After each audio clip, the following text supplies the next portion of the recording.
वैसे सरकारों को अमीर आदमी बहुत अच्छे लगते हैं, क्योंकि भले पेट्रोल महंगा हो जाए, एलपीजी महंगा हो जाए, ट्रेन का किराया बढ़ जाए, इतिहास में आज तक हमने किसी अमीर को सड़कों पर उतरकर आंदोलन करते हुए नहीं देखा, कभी किसी अमीर को नारे लगाते हुए नहीं देखा, अमीर एकता जिंदाबाद, हमारी मांगे पूरी करो।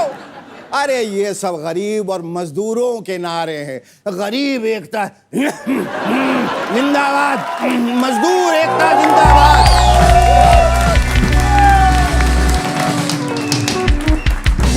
केंद्र में बीजेपी ने 12 साल पूरे कर लिए हैं।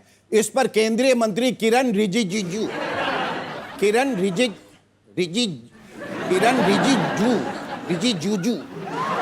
आरजे जी का कहना है कि पिछले 12 सालों में बीजेपी ने जो काम किया है वो स्वर्ण अक्षरों में लिखा जाएगा। कमाल है यार, सरकार आम आदमी को तो सोना खरीदने से मना कर रही है और अपना काम स्वर्ण अक्षरों में लिखाना चाहती। रेल मंत्री अश्विनी वैष्णव जयपुर में मोदी सरकार की 12 साल की उपलब्धियों पर प्रकाश डाल ही रहे थे कि इतने में लाइट चली गई। बाकी उपलब्धियां उन्हें मोबाइल के टॉर्च के प्रकाश में बताई। अयोध्या में राम मंदिर से चढ़ावा चोरी होने की खबर आई। राम के घर चोरी, अरे राम राम। इस बारे में जब हमने भाजपा वालों से पूछा तो एक भाजपाई ने झुंझला के कहा, अरे भाई साहब, अयोध्या से हमारी सीट चोरी हो गई है, तुम्हें चढ़ावे की पड़ेगी। वैसे जब मीडिया ने सरकार के किसी मंत्री से इस चोरी के बारे में पूछा तो उन्होंने कहा कि ये ट्रस्ट का मामला है। सही कहा मंत्री जी, मामला ट्रस्ट का ही है और वो इतनी बार टूट चुका है कि अब ट्रस्ट पे ट्रस्ट ही नहीं रहा रे।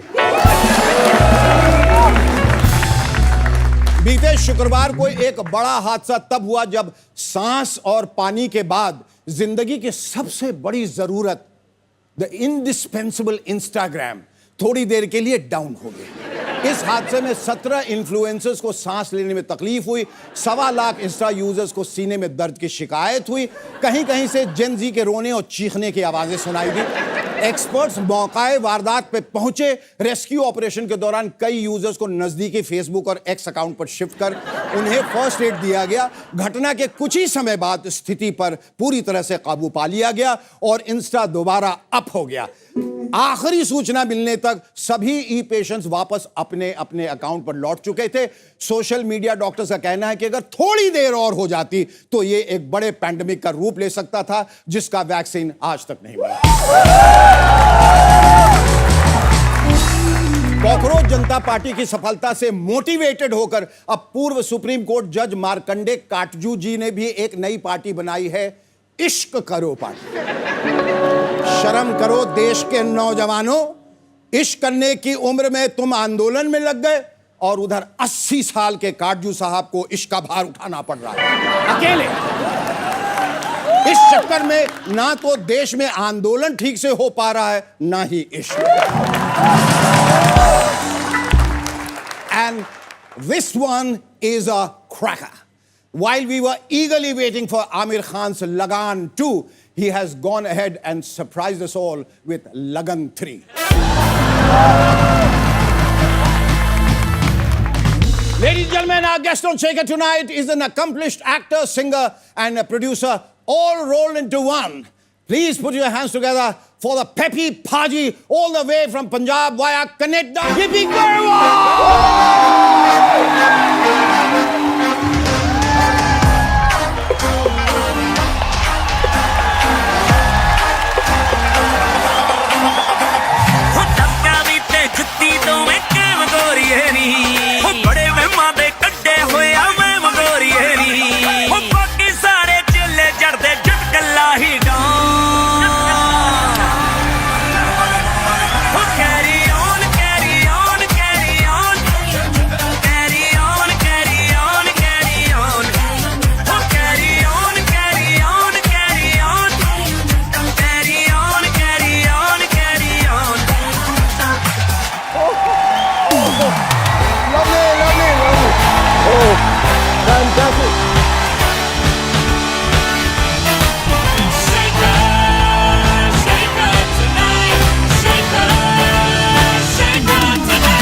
जोरदार तालियां गिप्पी ग्रेवाल के लिए, उर्फ भूपेंद्र सिंह ग्रेवाल, उर्फ रॉकस्टार, उर्फ पॉप स्टार, उर्फ एक्टर, उर्फ प्रोड्यूसर, उर्फ डायरेक्टर, उर्फ the best human being.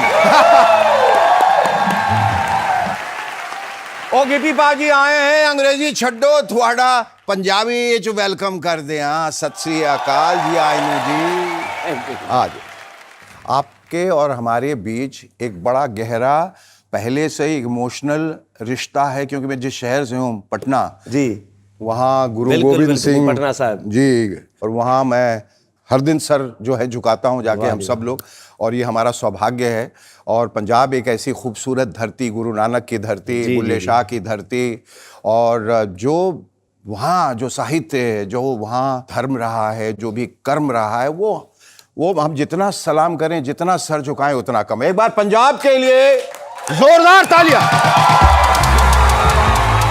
Tell me something more about Punjab. मैं आपकी आंखों से पंजाब देखना चाहता हूं। मैं हमेशा कहता हूं कि पंजाबी कहीं भी चले जाए, पंजाबी पंजाब से बाहर जा सकता है, पर पंजाबी के दिल से पंजाब नहीं जा सकता। तो पंजाब हमारी रूह है, हमारा सब कुछ है पंजाब। आज यहाँ पे बैठे हैं तो उसी पंजाब की वजह से बैठे हैं। पंजाबियों ने इतना प्यार दिया, तब जाके गाने, पिक्चरें हमारी इधर दूर दूर तक पहुँचने लगी। तो यहाँ तक जो लाया है वो पंजाब ही लाया है। So everything is Punjab for us. और उनका स्पिरिट क्या होता है पंजाबियों का? जी, 1.25 लाख से एक लड़ाऊं। तालियां, 1.25 लाख से एक लड़ाऊं। एक एक पंजाबी 1.25 लाख पे भारी है। ये जब जज्बा अंदर होता है, उनके आगे कोई नहीं टिक सकता। कोई नहीं। ये कहाँ से ये जर्नी शुरू हुई, बताइए सर। एक्चुअली हमारे गुरुओं ने हमें सिखाया ही है जी, अपने लिए नहीं, दूसरों के लिए भी लड़ना है, दूसरों के लिए भी खड़ना है, हर चीज़ जो राइट है उसके लिए खड़ना है। तो ये हमें विरासत में मिली है ये चीज़ें। You started off as a wedding singer, जी, शादियों में गाना। जी जी। और गाने मशहूर, लेकिन कोई पहचान नहीं रहा है। जी। कैसी वो फीलिंग थी? एक्चुअली सर, मैंने जब शुरू किया था ना, तो वो एक अजीब सा दौर था, क्योंकि पहले क्या होता था, पहले सिर्फ एल्बम आती थी। हाँ, तो पोस्टर वोस्टर लगते थे और कलाकार हिट हो जाता था, फ्लॉप हो जाता था। बिल्कुल। जब मैंने शुरू किया तो तब खर्चा बढ़ गया एकदम से, क्योंकि तब नए नए म्यूजिक वीडियो आने लगे थे। तो बोलते थे कि भाई टीवी पे गाना चलेगा तभी आदमी हिट होगा। तो एल्बम करने के लिए पैसे नहीं थे, तो बड़ी कंपनियों के पास गए, तो तब कंपनियां बोलने लग जाती थी कि खुद बना के लेके आओ एल्बम, अच्छा, फिर देखेंगे। तो मेरे रिलेटिव्स ने, दोस्तों ने, तो सब ने थोड़े थोड़े पैसे डाले, तो एक एल्बम की, और वो एल्बम चली नहीं, बिल्कुल चली नहीं। सो उसके बाद एक और एल्बम की, वो भी एल्बम नहीं चली। तो दोनों एल्बम के बाद फिटे मुंह हो गया। मुझे तो ये लगा कि शायद पॉसिबल नहीं है। तो ऐसे ही मैं एक शो में गा रहा था, उस पर एक बड़े सिंगर ने लगना था। उससे पहले उन्होंने मुझे 2 गाने के लिए टाइम दे दिया। तो वो शो एक टीवी पे लाइव आ रहा था, तो मैंने गाया, तो एक कंपनी वाले ने उसको देख लिया, तो उसने कॉल किया मुझे। तो उन्होंने बोला कि यार मुझे बहुत अच्छा लगा है कि मैं तेरी एल्बम करता हूँ। उन्होंने मेरी एक एल्बम की कि वो भी नहीं चली, वो भी नहीं चली। एल्बम होगी मेरी। तो वो एल्बम में एक गाना था जो 4-4.5 महीने के बाद बहुत बड़ा हिट हो गया। अचानक खुद से वो क्या हो गया कि वेडिंग का टाइम आ गया, तो वो एक वेडिंग एंथम बन गया। तो बहुत लोग कहते हैं, क्योंकि मुझे भी लगता है कि इन बिटवीन क्या था कि जब तीसरी एल्बम आई वो नहीं चली, तो मेरी शादी हो गई थी उसके बाद। तो शायद मेरी वाइफ की लक थी, बिल्कुल। तो वो मेरी शादी के बाद इमीडिएट गाना वो चल गया।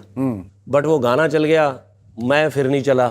तो फिर मैं कनाडा चला गया सर, शादी होगी, मेरी वाइफ के पास PR थी। ये जर्नी वहाँ कैसे चली गई, आप बताओ सर। कनाडा की जर्नी, जो 3rd एल्बम थी, मैंने बताया कि मेरी शादी के बाद जो गाना हिट हुआ, उसके बाद शुरू हुई। अच्छा। तो मैं अपनी शादी के बाद वहाँ चला गया, मेरी वाइफ के पास PR थी। हाँ। वहाँ जाके फिर से स्ट्रगल शुरू, क्योंकि एक्चुअली क्या है कि पैसे चाहिए, क्योंकि फैमिली है, अभी शादी होगी और भी जिम्मेवारी पड़ गई। So then I start doing jobs over there. तो मैंने बहुत सी जॉब्स की। बहुत जैसे मसलन? सबसे पहले सर मैंने जॉब की सिक्योरिटी गार्ड की। Security guard? हाँ। वो आदमी जो खुद अब 100 सिक्योरिटी गार्ड लेके घूमता है, वो उसने, ये देख लीजिए तकदीर कहाँ से कहाँ ले जाती है।